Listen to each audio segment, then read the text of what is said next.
Hello YouTube chess lovers and my friends, this is Gunjan here, and today I like to show you some of the nice chess tricks which can lead to a very fast victory. Now before we go and look at those tricks, let me show you one of the game by Paul Morphy, which I bet all of us has seen probably more than 100 times.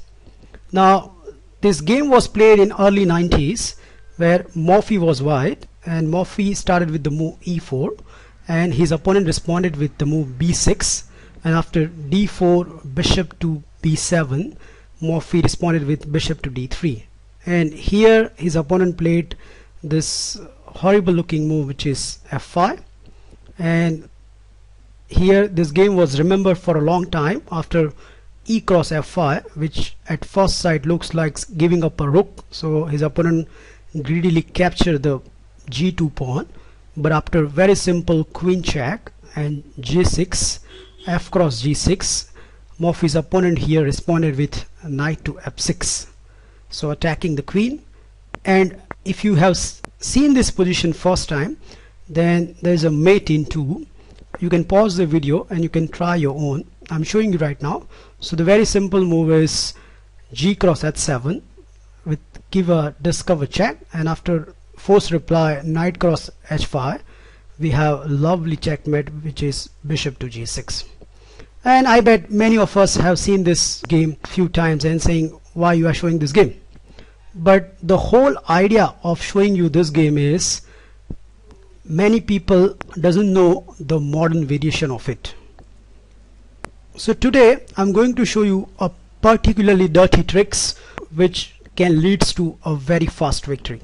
Now if you remember that game, let me flip the view first. So if you remember that game, so game was started with the move e4 and black responded with b6, and after d4 bishop to b7 white plays bishop to d3, and I give you guarantee that 80 to 85% of the time your opponent will play this move and they will hope that you are going to play f5, and to their surprise we are going to play move f5 here, and after e cross f5 I bet your opponent will dream that he get a duplicate version of the Morphy game, and for some moves we are giving him that hope, so we are certainly going to capture that pawn.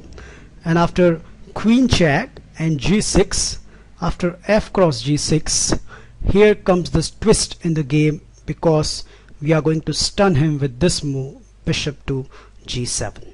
And if your opponent is not familiar with this position, and I give you guarantee that many people doesn't study from here onwards, or they completely don't know how to react, then they will follow this attacking looking sequence.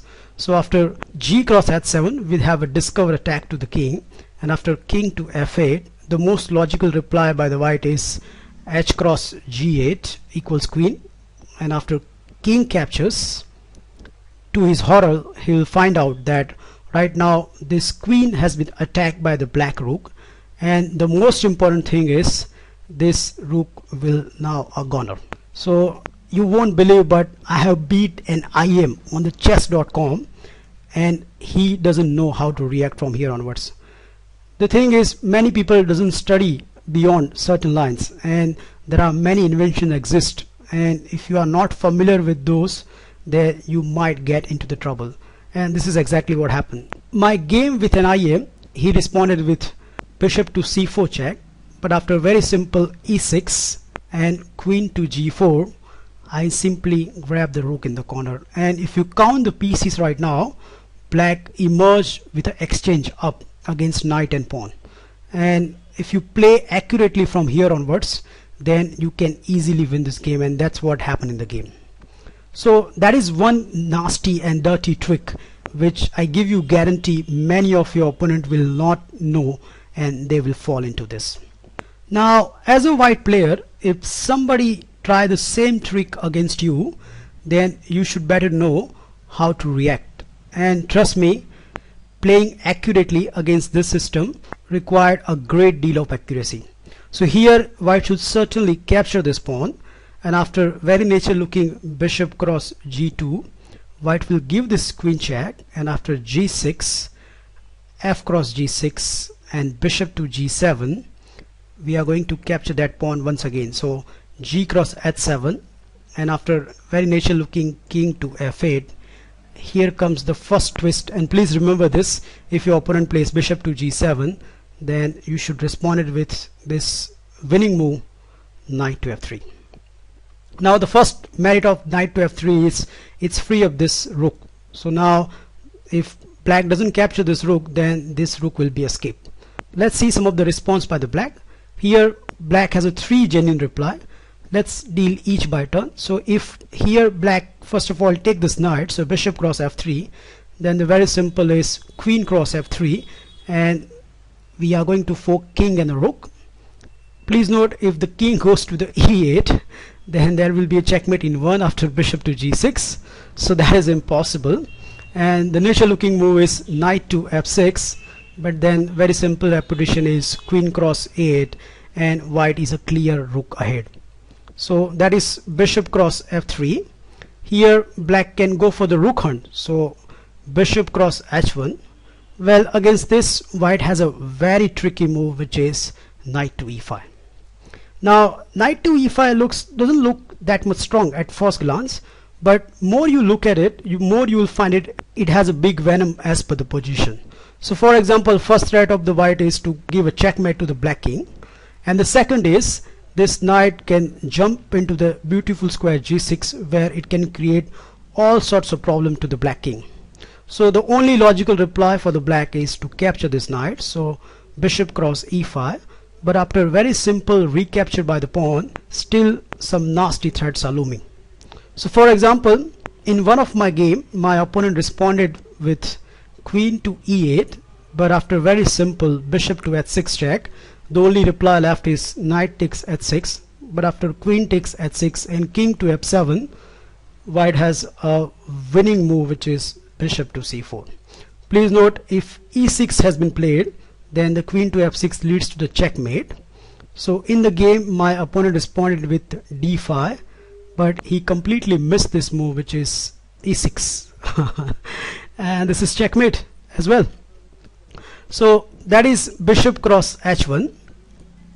But the most logical reply here by the black will be, first of all, knight to f6, so attacking the queen, and white should play here queen to g3. So please note, this queen is right now attacking the bishop, so that means black response is pretty much false.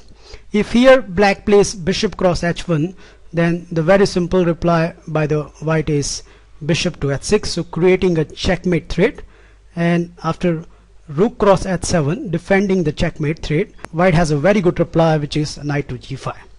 So knight to g5 not create the checkmate threat, but this knight is also attacking the rook, so black cannot defend both the threat, and white emerge with a very superior position. Last critical reply by the black is bishop cross f3, but after this white has a forcing sequence which gives him a very good position. So first of all, white will play rook to g1, again creating the checkmate threats. So black has to defend that threat with the rook cross h7, but after very simple queen to g3, which creates multiple threats. So the first threat is this queen wants to capture this bishop, and the second threat is this bishop has been unleashed to the rook. So to defend both the threat, black has the only reply, which is bishop to e4. But after this, the very simple answer is bishop cross e4, and after knight cross e4, white have this lethal check, which is queen to f3. Please note, right now this queen is forking king and a knight, and if this knight goes back, then the rook in the corner will hang.